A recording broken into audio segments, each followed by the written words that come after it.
If you have children enrolled in one of Pasco County's public schools and you plan to vote in the 2020 general elections, there are two candidates you might want to add to your research list: Kurt Browning and Cynthia Thompson. The two are on the ballot for Pasco County Schools Superintendent. In this video, you'll learn about Cynthia Thompson, who is hoping to unseat the current superintendent, Kurt Browning. To learn about the other candidate, click on the video below. At the very top, Cynthia Thompson talks about why she's running, what she has planned if she wins the coveted role, and what she will do if she's not elected. It's been a lifelong goal of mine to run for superintendent. I started when I was in high school as a preschool teacher, and from there it just grew and grew my interest in the educational system. So I spent 6 years as a preschool teacher before I moved into the county, which I've been here for 13 years. Now I have a daughter and my nephew are in school, and I now see both perspectives. Before it was just me as a teacher, as a student. Those were the only perspectives I have. But now I have a perspective as a parent. And I want to do better for our parents. I want to do better for our kids. I want to do better for our teachers. And I feel that with my experience and my educational background, I can make change in the district that would impact so many more kids than I can normally impact on a daily basis. I know with COVID-19 and online learning, it has been a fiasco. So let's talk about some of your objectives that you have on the list on how you would carry out making that support for your My School Online better. Well, I feel that with the My School Online, we had good intentions, but we did not think about some of the hiccups that come along with it. For instance, today I had to sub in a classroom. I don't have access to their Canvas course, and I don't have access to the Zooms they set up. So we have to have one of our learning design coaches come in and kind of rearrange stuff for the day.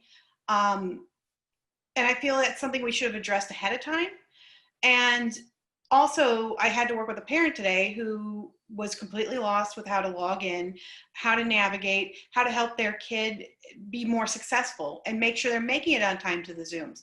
One of the big things that parents didn't realize was the fourth quarter was completely different than what it is now.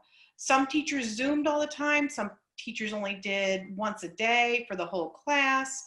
And now teachers are being expected to Zoom for the entire class period. And they're not set up for that as far as the hybrid goes. They don't have the necessary training to manage both things. 20 kids in class, 20 kids online. So the first thing I'd want to do is create like a tip sheet. Use that tip sheet for teachers to understand things like turn your chat off, especially in middle and high school, or allow students to only privately message you. Make sure that when they log in, their cameras are on and they're muted. It's little things like that that we really didn't have to worry about before, that people are running into those issues now. And by providing them extra training, just how to use breakout rooms in Zoom so they can do small group lessons while they're teaching. Talk about classroom management and how to manage in this brand new world we're in. And just basically give the teachers, first off, the supports they need to feel comfortable with doing both. Then going on to the parents and the students. We need to give the parents the support so they understand. We do have some stuff on the website, the Pasco County Schools website, that is good. It's a little academy for the parents to learn, but a lot of them are still struggling. So doing possibly parent nights where we can have a whole group lesson via Zoom, teaching the parents how to use this. I believe one of the biggest hiccups when it comes to professional development is a lot of us teachers aren't good students when it comes to it. We're all doing things we're not supposed to be doing and not paying attention.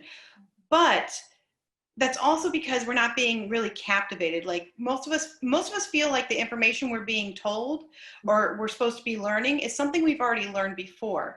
And it gets frustrating when I spend my entire day at a district training and learn absolutely nothing new when I could have been done with it in an hour on a Zoom meeting, which now with the pandemic, we're going to have to go through Zoom to do trainings, because not only does it take teachers away from the school when you have to go out for a training, but with the lack of substitutes we get on a daily basis as it is, it would be impossible to actually take teachers away from the classrooms.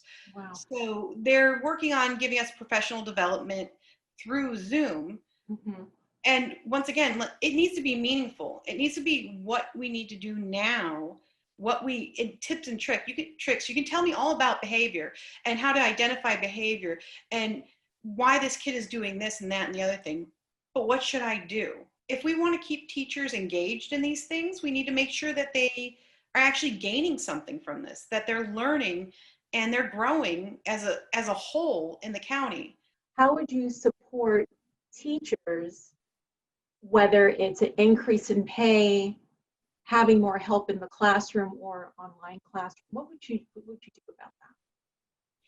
Well, right now the morale around Pasco County is very low.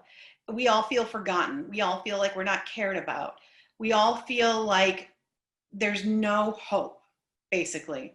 And each year we used to have step raises, and it was back then you knew you were going to get a raise each year. Now you're lucky if you get a couple extra $100 a year. And I think focusing on teacher pay and teacher benefits, and same thing with the SRPs, which are the school related personnel. All the school-based people need to feel welcomed, and they need to feel happy where they're at, because that's going to translate into how we treat the children and how well these students can learn. And by making sure, first of all, everyone's getting paid a little bit more at least, work on benefits, work on providing them the training and support they say they need, not what I decide I think you need, or what some other department decides they think you need. Listening to the teachers, letting their voices be heard. I think that's the most discouraging part of my job right now, because I've gone to a couple of the rallies and I just don't feel heard by district. I feel like they have lost connection and lost the concept of how schools run. And we get these things passed down to us and we're told, okay, do A, B, C. Well, that's not feasible. It's just not. In a dream world, that's great. But in a current school setting, this cannot be done. And we need to work together to figure out a different solution to whatever that problem is. I was actually part of the social emotional learning team that developed the standards and developed some of the rubrics that go along with it. I went to a trauma-informed care conference a couple summers ago, and ever since then, it's been my main focus with my students, because I work a lot with them one-on-one, and I know that if that student is going home to a hotel or a house with no power, or who knows if there's even going to be an adult there, how can I expect them to sit there and do that math work? How can I expect them to ensure that they're bringing their materials to school? We have to go back to basics. We need to make sure we're meeting these students' basic needs. We need to know why they're acting the way they are. We need to know how we can help them. A lot of the behavioral issues are basically from acting out because they feel they have no power. They're afraid. They don't know if they're going to eat, especially at my school. We have over 80% free and reduced lunch at my school. And it's just, we have a lot of homeless. We just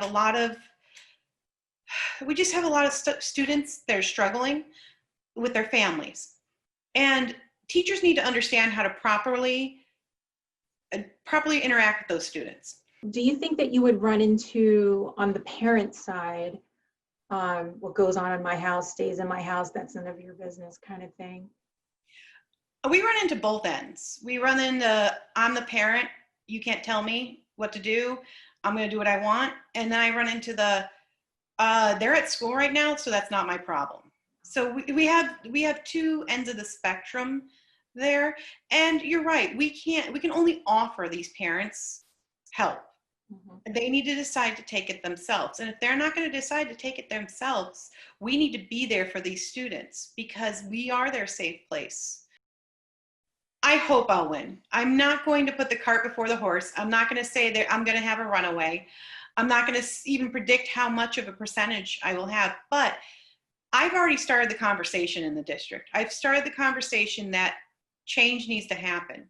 So if this doesn't work out, if I don't win, then I'm still going to push forward with finding ways to make things better for teachers, students, and parents, whether it's running again in 4 years or doing something more with the legislature to figure out better funding, better support, whatever it is. Bottom line is, I'm not stopping. Whether I win or not, I'm not stopping because my daughter and everyone else's child deserves a brighter future.